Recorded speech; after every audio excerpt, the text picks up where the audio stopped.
रामाय रामभद्राय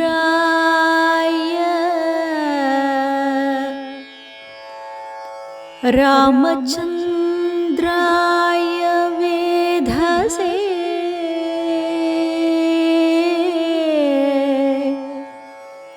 रघुनाथाय नाथाय सीताय पतये नमः.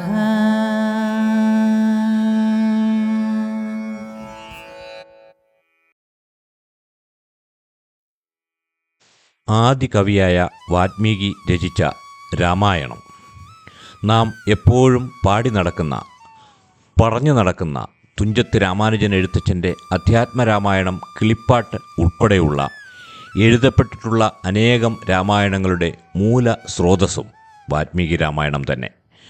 ഭാരതം ലോകത്തിന് കാഴ്ചവെച്ച അത്ഭുതകരമായ ഇതിഹാസ കാവ്യം. ഈ മഹാകാവ്യത്തെ ആസ്പദമാക്കിയാണ് മഹാമുനിയായ വേദവ്യാസൻ അധ്യാത്മരാമായണം രചിക്കുന്നത്. ഭാഗവത പുരാണത്തിലാണ് നാം വ്യാസരചിതമായ അധ്യാത്മരാമായണത്തെ കാണുന്നത്. നമ്മുടെ ഭാഷാപിതാവായ തുഞ്ചത്തെഴുത്തച്ഛൻ വ്യാസരചിതമായ അധ്യാത്മരാമായണത്തെ മലയാളത്തിൽ കിളിപ്പാട്ട് രൂപത്തിൽ എഴുതിയിരിക്കുന്നു.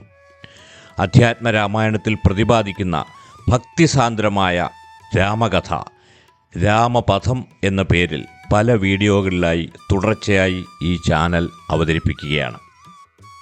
ഓരോ ഭാഗവും വിട്ടുപോകാതെ ശ്രവിക്കുവാൻ ഈ ചാനൽ സബ്സ്ക്രൈബ് ചെയ്യാൻ മറക്കാതിരിക്കുക.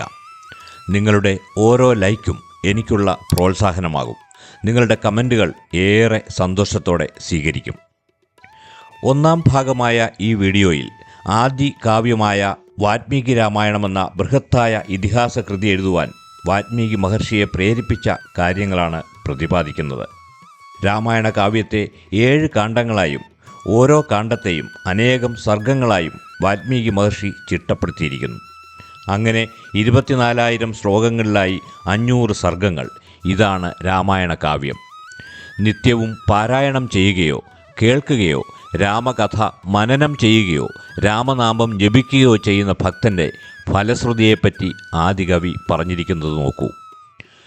രാമായണമെന്ന ഈ കൃതി ബ്രഹ്മപൂജിതമാകുന്നു. ദേവ ഗന്ധർവന്മാരും സിദ്ധന്മാരും ഋഷിമാരും ഇത് നിത്യവും കേൾക്കുന്നു. പാപനാശകരവും സൗഭാഗ്യകരവും ദീർഘായുസ്ദായകവുമാണിത്. പുത്രന്മാരില്ലാത്തവന് പുത്രലബ്ധി, ധനമില്ലാത്തവന് ധനലബ്ധി.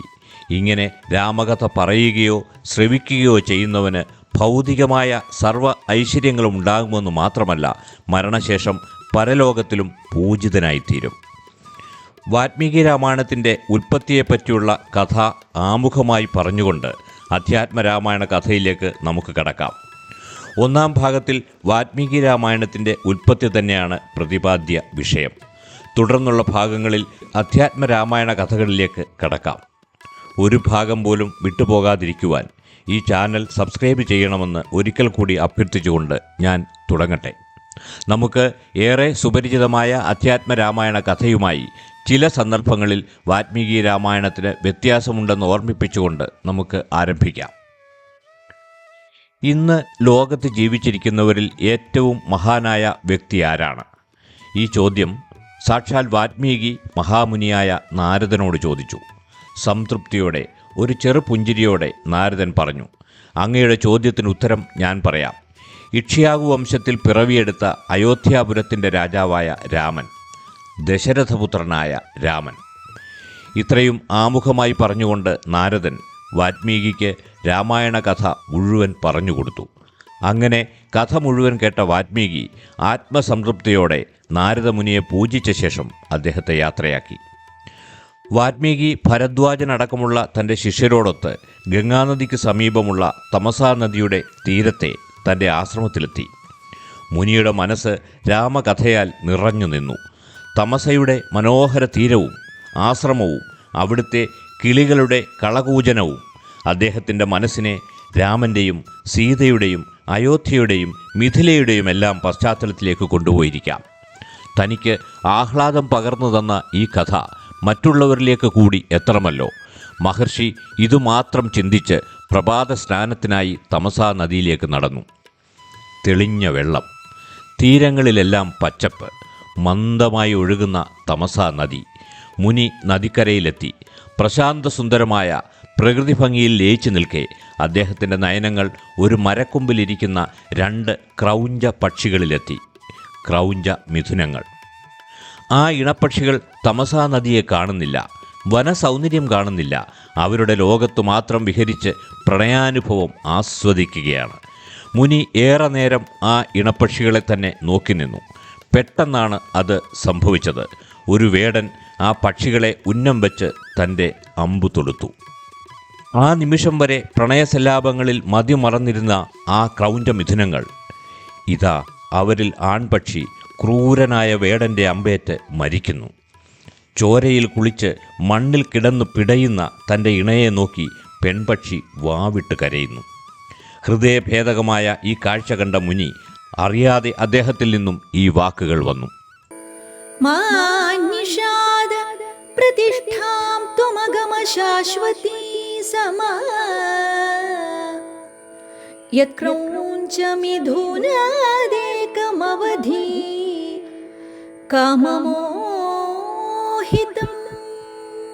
അരുത് കാട്ടാള, പ്രണയബദ്ധരായി ഇരുന്ന ഈ ഇണക്കിളികളിൽ ആൺകിളിയെ നീ കൊലപ്പെടുത്തിയല്ലോ. നീ അധികകാലം ജീവിക്കാതെ പോട്ടെ. മുനി പോലും അറിയാതെ അദ്ദേഹത്തിൽ നിന്നും പുറത്തു വന്ന ഈ വാക്കുകൾ ചുറ്റും നിന്നിരുന്ന ശിഷ്യരെ അത്ഭുത പരതന്ത്രരാക്കി. അത് വീണ്ടും ഒരിക്കൽ കൂടി ഓർമ്മിച്ചെടുത്ത് മുനി പറഞ്ഞു, ശോകത്തിൻ്റെ മൂർധന്യാവസ്ഥയിൽ എന്നിൽ നിന്നും വന്ന ഈ വാക്കുകൾ പാദബദ്ധവും ലയഗംഭീരവുമായിരുന്നില്ലേ? ഇതുതന്നെയാണോ ശ്ലോകം? സ്നാനശേഷം മുനി ആശ്രമത്തിലെത്തി. അദ്ദേഹത്തെ ആശ്ചര്യപ്പെടുത്തിക്കൊണ്ട് ബ്രഹ്മാവ് അദ്ദേഹത്തിന് മുമ്പിൽ പ്രത്യക്ഷപ്പെട്ടു. ബ്രഹ്മാവ് പറഞ്ഞു തുടങ്ങി, അങ്ങ് തമസാ നദിയുടെ തീരത്ത് വെച്ച് പറഞ്ഞ ആ വരികളുണ്ടല്ലോ, അത് ശ്ലോകം തന്നെയാണ്. ലക്ഷണമൊത്ത ശ്ലോകം. എൻ്റെ അറിവോടെയും അനുഗ്രഹത്തോടെയുമാണ് അങ്ങേക്ക് ഇത് പറയാനായത്. നാരദൻ അങ്ങേക്ക് പകർന്നു തന്ന രാമകഥ ശ്ലോകരൂപത്തിൽ തന്നെ അങ്ങ് രചിച്ചാലും രാമകഥയുടെ എല്ലാ ഭാഗങ്ങളും അപ്പപ്പോൾ അങ്ങയുടെ മനസ്സിൽ സംശയങ്ങളില്ലാതെ എത്തുന്നതാണ്. മലകളും പുഴകളും ഭൂമിയിൽ നിലനിൽക്കുന്നിടത്തോളം കാലം രാമകഥയും ലോകത്ത് നിലനിൽക്കും. അങ്ങ് രചിക്കാൻ പോകുന്ന രാമകഥ പ്രചരിക്കുന്ന കാലത്തോളം സൃഷ്ടികർത്താവായ ഞാൻ സൃഷ്ടിച്ച എൻ്റെ ലോകങ്ങളിലെല്ലാം രാമകഥയോട് ചേർന്ന് അങ്ങും വാഴുന്നതാണ്. ഇത്രയും പറഞ്ഞ് ബ്രഹ്മാവ് അപ്രത്യക്ഷനായി. വർദ്ധിച്ച ഉത്സാഹത്തോടെ വാൽമീകി മുനി രാമചരിതം എഴുതി തുടങ്ങി. കഥയിലെ ഓരോ സന്ദർഭവും അദ്ദേഹത്തിൻ്റെ മനോമുഖരത്തിൽ തെളിഞ്ഞു വന്നു. അങ്ങനെ ആദി കാവ്യം രാമായണം പിറവിയെടുത്തു. മുനിയുടെ ശിഷ്യന്മാർ ആദി ശ്ലോകത്തെ പിന്നെയും പിന്നെയും ഉരുവിട്ടുകൊണ്ടിരുന്നു. രാമായണ കാവ്യത്തെ ഉത്തരകാണ്ഡം ഉൾപ്പെടെ 7 കാണ്ഡങ്ങളായി തിരിച്ച് ആദി കവിയായ വാൽമീകി രാമായണം പൂർത്തിയാക്കി. ലവകുശന്മാർ വാൽമീകിയെ നമസ്കരിച്ച് തങ്ങൾ ഈ കാവ്യം പാടട്ടെ എന്ന് ചോദിച്ചു. സന്തോഷവാനായ മുനി അനുഗ്രഹാശിസുകളോടെ അവരെ ഈ കാവ്യം പഠിപ്പിച്ചു. സജ്ജന സദസ്സുകളിൽ ലവകുശന്മാർ രാമായണ കാവ്യം പാടി നടന്നു. ഒരു നാൾ അയോധ്യയിലെ രാജപാതയിൽ ശ്രീരാമൻ ഈ സഹോദരങ്ങളെ കാണുകയുണ്ടായി. സ്വന്തം മക്കൾ എന്നറിയാതെ അവരെ കൊട്ടാരത്തിലേക്ക് കൂട്ടിക്കൊണ്ടു പോവുകയും രാജസദസ്സിൽ ലവകുശന്മാർ രാമായണം മുഴുവൻ പാടുകയും ചെയ്തു. ചുരുക്കത്തിൽ നാരദനിൽ നിന്നും ഗ്രഹിച്ച കഥ ബ്രഹ്മാവിൻ്റെ അനുഗ്രഹത്തോടെ വാൽമീകി എന്ന മഹാമുനി രചിച്ച രാമായണം ലവകുശന്മാർ വഴി ലോകം അറിഞ്ഞു എന്ന് സാരം. തുടർന്നു വരുന്ന അധ്യാത്മരാമായണ കഥ ശ്രവിക്കുവാൻ രാമപഥം എന്ന ഈ വീഡിയോയുടെ തുടർഭാഗങ്ങൾക്കായി കാത്തിരിക്കാൻ അഭ്യർത്ഥിക്കുന്നു. ചാനൽ സബ്സ്ക്രൈബ് ചെയ്യാൻ ഒരിക്കൽ കൂടി ഓർമ്മിപ്പിക്കട്ടെ. നമ്മുടെ ഹൃദയവും മനസ്സും എല്ലാം രാമഭക്തിയാൽ നിറയട്ടെ. ശ്രീരാമദൂതം മനസാ